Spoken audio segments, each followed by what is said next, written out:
amigos, o Irã lançou um ataque sem precedente ao fornecimento de energia para o mundo. Vejam a gravidade dessa notícia e dessa matéria. É isso que saiu agora há pouco no Jerusalem Post. Diz o seguinte a matéria: o Irã, Mike Pompeo, disse que o Irã esteve por trás de 100 ataques à Arábia Saudita nas últimas horas. Ataques com mais de 10 drones e mísseis, inclusive.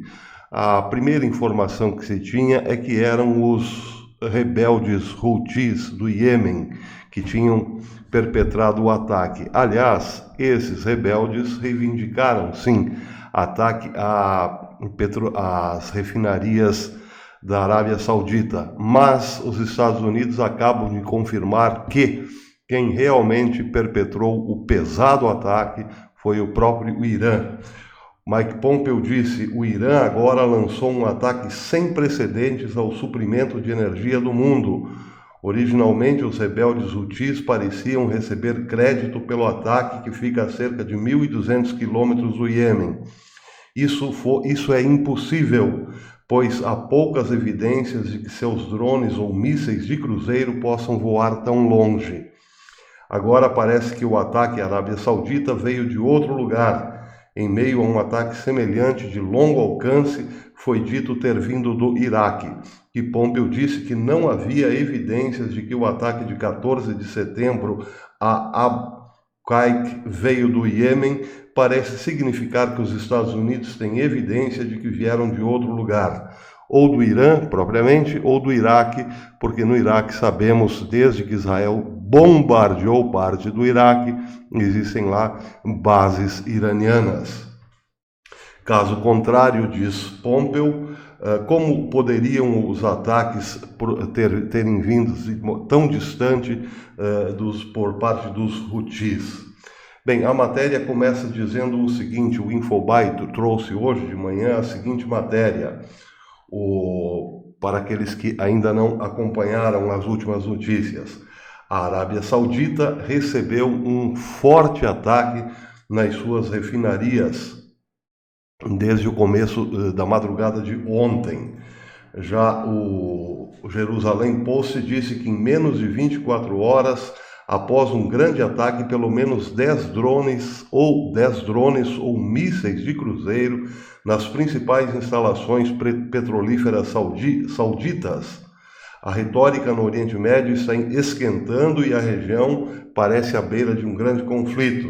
Depois que o presidente dos Estados Unidos, Donald Trump, falou com o príncipe herdeiro da Arábia Saudita, o secretário de Estado dos Estados Unidos, Mike Pompeo, disse que não há evidências de que o grande ataque tenha ocorrido por parte do Iêmen, mas sim do Irã. Bem, essa é a informação imediata. Já o príncipe saudita, em telefone com Donald Trump, disse que tinha condições, a Arábia Saudita tem condições de responder ao ataque. Isso foi antes de se saber, ou melhor, de se suspeitar de que o ataque tenha partido do próprio Irã, diretamente do Irã. Bem, isso indica, evidentemente, que o mundo está à beira de um conflito sem precedentes. Mas não é apenas bélico. Esses ataques às refinarias do Irã vão afetar, evidentemente, o preço do petróleo no mundo todo. Vai faltar petróleo. Agora, depois do ataque, a Arábia Saudita já mandou avisar que suspendeu a produção de 8 milhões de barris dia. O que vai faltar para o mercado depois desse ataque, no mínimo, são 8 milhões de barris de petróleo dia. A matéria diz que os Estados Unidos condenaram fortemente o ataque e vê a instalação de petróleo como essencial para a economia global. O contexto aqui é que desde maio o Irã é acusado de atacar petroleiros no Golfo Pérsico, encarecendo e dificultando a saída do petróleo para os mercados mundiais. Pois bem, grosso modo falando, 5 milhões de petróleo não refinado hoje pode não afetar amanhã domingo nem segunda-feira a economia mundial, mas certamente afetará, porque esses ataques, embora possam ser reparados os danos materiais, isso leva tempo, evidentemente, mas a questão é a seguinte: nada garante que pararão por aí. Percebe? Então, a atenção nesse caso, ela é permanente, e isso implica, sim, num alto custo do petróleo daqui para frente. Vejam também essa matéria, que interessante. Essa matéria saiu no dia 10 de setembro de 2019.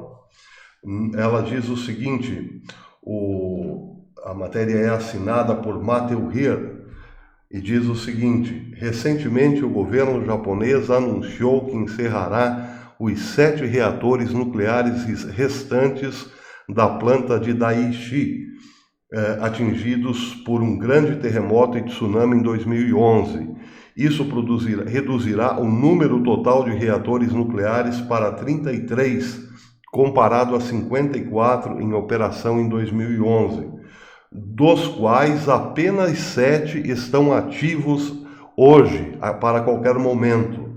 Ao contrário da crença popular, isso não é uma boa coisa, pois o Japão se tornará super dependente de petróleo, ou melhor, se tornou já nos últimos meses super dependente de petróleo, e é petróleo que vem da Arábia Saudita, evidentemente.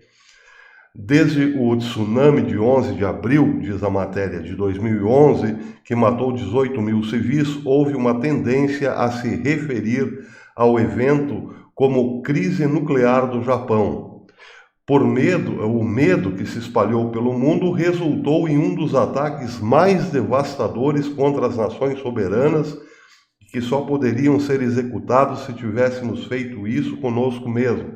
Ou seja, o ataque que se perpetrou aí foi contra a energia limpa, ou seja, as usinas nucleares.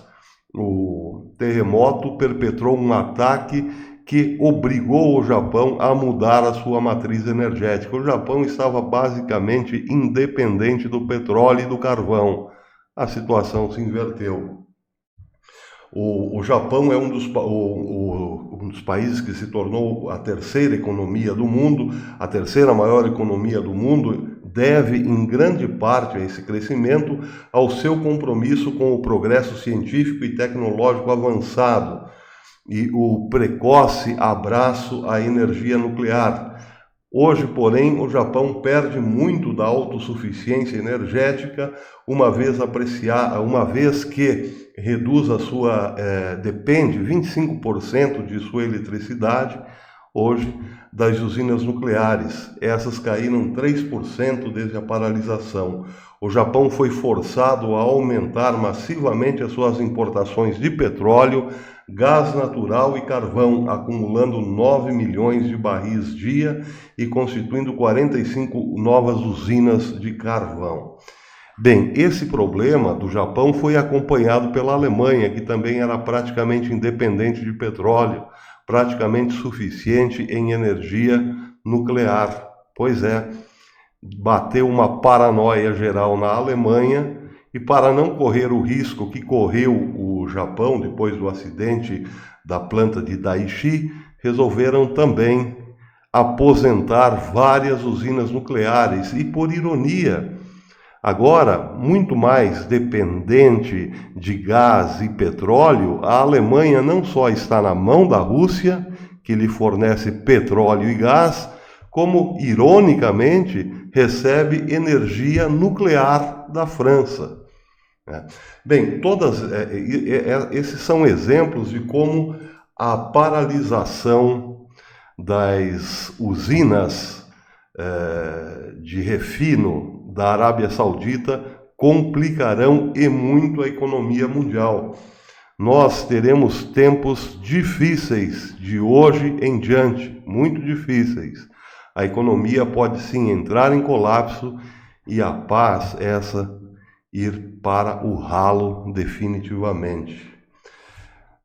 Se de fato foi o Irã que atacou a Arábia Saudita, é claro que a resposta será pesada, muito pesada, Porque o que a Arábia Saudita, o que o príncipe da Arábia Saudita disse a Donald Trump por telefone, não foi que a Arábia Saudita pode resolver o problema, é que com Trump ou sem Trump, a Arábia Saudita responderá pelo ataque que recebeu. Mais informações, assim que aparecerem informações importantes, a gente volta ainda hoje, senão amanhã às 5 da manhã. Até lá.